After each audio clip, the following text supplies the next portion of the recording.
Hello दोस्तों, क्या आप जानते हैं चार धाम क्यों बनाए गए? इसके पीछे क्या उद्देश्य था? इसके पीछे की परंपरा क्या है? अगर आप ये सब नहीं जानते तो आज इस वीडियो में हम आपको इन्हीं सब चीज़ों के बारे में बताने जा रहे हैं। हेलो दोस्तों, आप सबका स्वागत है आपके ही अपने चैनल फैक्ट सेटर में। आज हम बात करने जा रहे हैं चार धामों के बारे में। हिंदू मान्यता के अनुसार चार धाम की यात्रा बहुत महत्व है। इन्हें तीर्थ भी कहा जाता है। आदि गुरु शंकराचार्य द्वारा परिभाषित चार वैष्णव तीर्थ है जहां हर हिंदू को अपने जीवन काल में अवश्य जाना चाहिए, जो हिंदुओं को मोक्ष प्राप्त करने में मदद करेंगे। इसमें उत्तर दिशा में बद्रीनाथ, पश्चिम की ओर द्वारका, पूर्व दिशा में जगन्नाथपुरी और दक्षिण में रामेश्वर धाम है। यह चारों ही धाम चार दिशाओं में स्थित हैं। उत्तर में बद्रीनाथ, दक्षिण में रामेश्वरम, पूर्व में जगन्नाथपुरी और पश्चिम में द्वारका। प्राचीन समय से ही चार धाम तीर्थ के रूप में मान्य थे, लेकिन इनकी महिमा का प्रचार आदि शंकराचार्य जी ने किया था। माना जाता है उन्होंने चार धाम व 12 ज्योतिर्लिंग को सूचीबद्ध किया था। चारों धाम चार दिशा में स्थित करने के पीछे जो सांस्कृतिक लक्ष्य था वह यह कि इनके दर्शन के बहाने भारत के लोग कम से कम पूरे भारत का दर्शन कर सकेंगे। वे विविधता और अनेक रंगों से भरी भारतीय संस्कृति से परिचित हो पाएंगे। वे अपने देश की सभ्यता और परंपराओं को जान सकेंगे। बद्रीनाथ उत्तर दिशा में हिमालय पर अलकनंदा नदी के पास बसा है। बद्रीनाथ उत्तर दिशा का मुख्य यात्रा धाम माना जाता है। मंदिर में नर नारायण की पूजा होती है और अखंड दीप जलता है। यहाँ विष्णु जी की शालिग्राम शिला से बनी हुई चतुर्भुज मूर्ति है। इसके आसपास बाईं ओर उद्धव जी तथा दाईं ओर कुबेर जी की प्रतिमा है। यहाँ एक अखंड दीप जलता रहता है जो कि अचल ज्ञान ज्योति का प्रतीक है। यह भारत के चार धामों में प्रमुख तीर्थ स्थल है। प्रत्येक हिंदू की यह कामना होती है कि वह बद्रीनाथ का दर्शन एक बार अवश्य करे। यहाँ पर यात्री तप्त कुंड में स्नान करते हैं। यहाँ वन तुलसी की माला, चने की कच्ची दाल, गिरी का गोला और मिश्री आदि का प्रसाद चढ़ाया जाता है। महाभारत के दौरान पांडवों ने यहाँ बद्री वृक्ष देखा था। बद्री वृक्ष का तना गोल, पत्ते चिकने और घनी छाया वाला था। इस वृक्ष के दैविक फलों में मानो शहद की धारा बहती थी। माना जाता है कि इसी वृक्ष के नीचे भगवान विष्णु ने ध्यान लगाया था। अधिकतर लोगों का लगता है कि बद्रीनाथ में भगवान शिव को पूजा जाता है, जो कि गलत है। बद्रीनाथ मंदिर भगवान विष्णु को समर्पित है। मंदिर के मुख्य गर्भगृह में श्री विष्णु के साथ नर नारायण की ध्यान अवस्था में मूर्ति है। शालिग्राम पत्थर से बनी मूर्ति 1 मीटर ऊंची है। बद्रीनाथ मंदिर के कपाट उत्तराखंड चार धाम यात्रा के दौरान मात्र 6 महीने तक दर्शन के लिए खुलते हैं। लगभग मई माह में कपाट खुलने के बाद दीपावली के बाद मंदिर के कपाट बंद किए जाते हैं। सर्दियों के दौरान भारी बर्फबारी की वजह से मंदिर दर्शन के लिए बंद रहता है। बद्रीनाथ मंदिर की स्थापना के संबंध में एक पौराणिक कथा प्रचलित है। एक बार भगवान शंकर माता पार्वती के साथ हिमालय की यात्रा कर रहे थे। तभी उन्होंने बद्रीनाथ मार्ग के बीच में एक छोटे बच्चे को रोते हुए देखा। माता पार्वती तरस खाकर रुक गई और रोते हुए बच्चे को गोद में उठा लिया। वह बालक रोना बंद कर मुस्कुराने लगा और तब बालक भगवान विष्णु के चतुर्भुज रूप में प्रकट हुआ। उसके बाद भगवान विष्णु ने भगवान शिव और माता पार्वती से आग्रह किया, हे प्रभु, यह केदार खंड आपका पवित्र क्षेत्र है। कृपया मुझे इस पवित्र क्षेत्र में आश्रय दें। शिव पार्वती की सहमति से यह क्षेत्र वैष्णववाद का सबसे बड़ा तीर्थ बन गया। द्वारिका पश्चिम दिशा में गुजरात के जामनगर के पास समुद्र तट पर बसा हुआ है। आज के हजारों वर्ष पूर्व भगवान कृष्ण ने इसे बसाया था।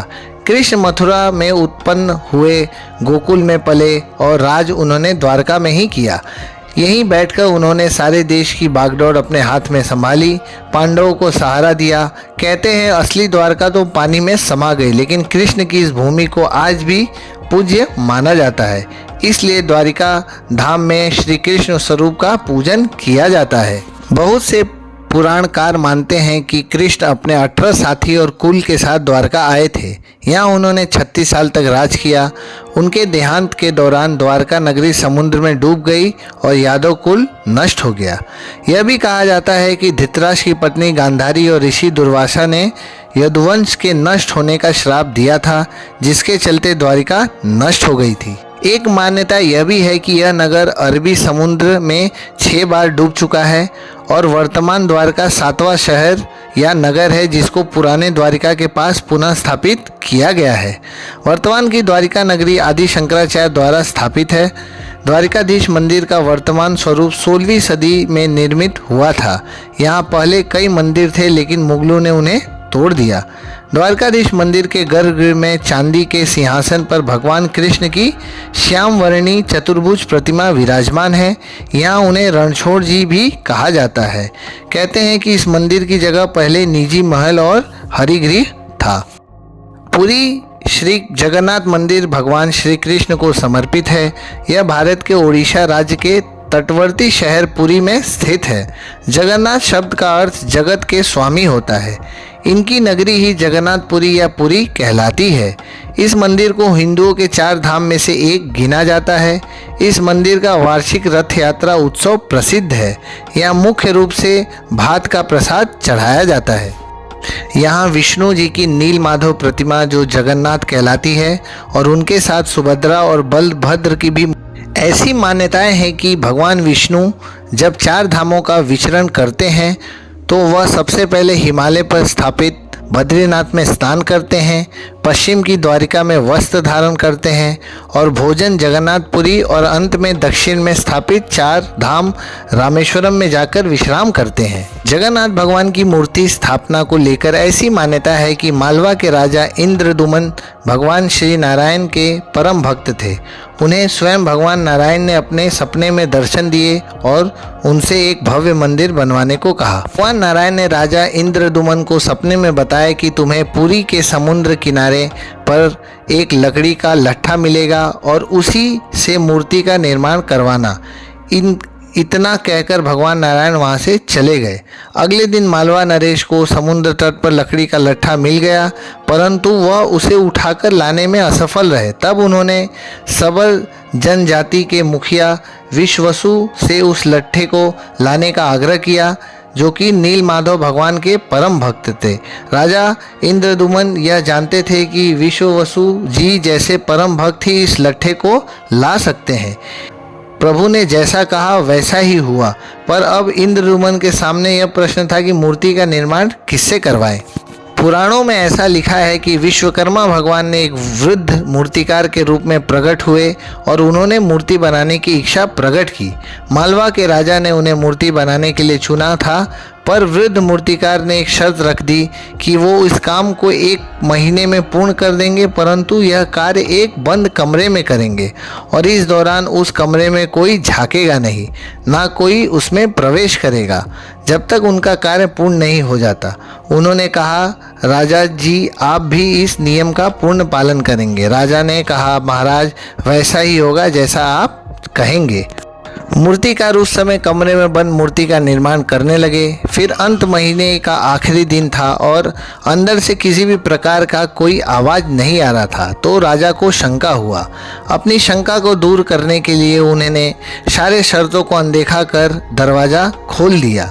अंदर जाकर देखे तो उन्हें दिखा कि वृद्ध मूर्तिकार व्यक्ति कमरे में मौजूद नहीं है और उन्होंने पाया कि मूर्ति का निर्माण पूर्ण नहीं हो सका है। मूर्ति के हाथ और पांव नहीं बन पाए हैं। यह देखकर राजा को बहुत अफसोस हुआ और उन्होंने उस मूर्ति को उसी प्रकार मंदिर में स्थापित कर दिया। रामेश्वरम भगवान शिव की पूजा लिंग रूप में की जाती है। यह शिवलिंग 12 ज्योतिर्लिंगों में से एक माना जाता है। भारत के उत्तर में काशी की जो मान्यता है, वहीं दक्षिण में रामेश्वरम की है। रामेश्वरम चेन्नई से लगभग 125 मील दक्षिण पूर्व में है। यह हिंद महासागर और बंगाल की खाड़ी से चारों ओर से घिरा हुआ एक सुंदर शंख आकार द्वीप है। रामेश्वरम मंदिर वह स्थान है जहां आप स्फटिका लिंगम देख सकते हैं। स्फटिका लिंगम उन 12 ज्योतिर्लिंगों में से है जो पूरी दुनिया में पाया जा सकता है। 12 ज्योतिर्लिंग वास्तव में दुर्लभ वस्तुएं हैं जो सर्वोच्च हिंदू भगवान शिव का प्रतीक है। स्फटिका लिंगम एक क्वार्ट्ज पत्थर है जो दुनिया में पाया जाना बहुत दुर्लभ है। मंदिर 1212 स्तंभों से बना है। यह स्तंभ रामेश्वरम मंदिर की मजबूत नींव के लिए बेहद मददगार है क्योंकि ये बहुत आसानी से नीचे नहीं गिरते हैं।